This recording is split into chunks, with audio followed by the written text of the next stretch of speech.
ইচ্ছে করলে ভ্যানিশ করে দিতে পারে। বিজেপির বর্ষবরণ অনুষ্ঠানের মঞ্চ থেকে শাসক দলকে এক হাত নিলেন জুনিয়র পিসি সরকার, কিন্তু সরাসরি কারোর নাম নেননি তিনি কৌশলী বক্তব্যে রাজ্যের সরকারকে ভৎসনা করেছেন এবং সমালোচনা করেছেন, সঙ্গে বদলের ডাকও দিয়েছেন বলে মত বিশেষজ্ঞ মহলের।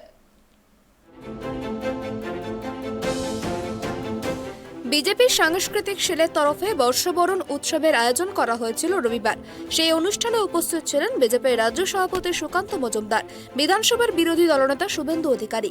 এছাড়াও সাংস্কৃতিক জগতের একাধিক শিল্পীরা উপস্থিত ছিলেন সেই অনুষ্ঠানে।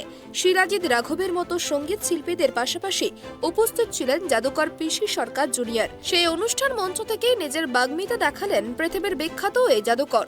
বিজেপির এই অনুষ্ঠান মঞ্চ থেকেই কটাক্ষ করলেন রাজ্যের শাসক ও শাসক দলের নেতাদের, কিন্তু সরাসরি কারোর নাম নেননি তিনি।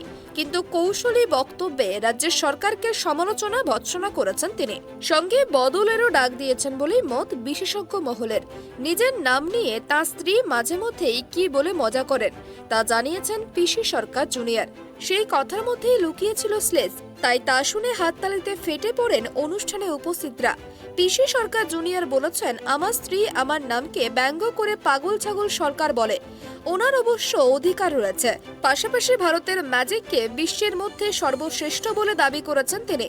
পিসি সরকার যে ধরনের ম্যাজিক দেখান তাতে ভ্যানিশ উধাও করে দেওয়ার খুবই জনপ্রিয়।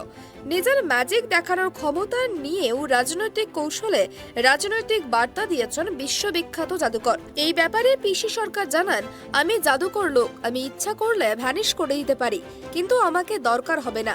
যে ম্যাজিক আপনারা পারেন সেটা আমি কেন করতে যাব? আপনারা ভাবলেই ভ্যানিশ। সব বদমাইশি শেষ।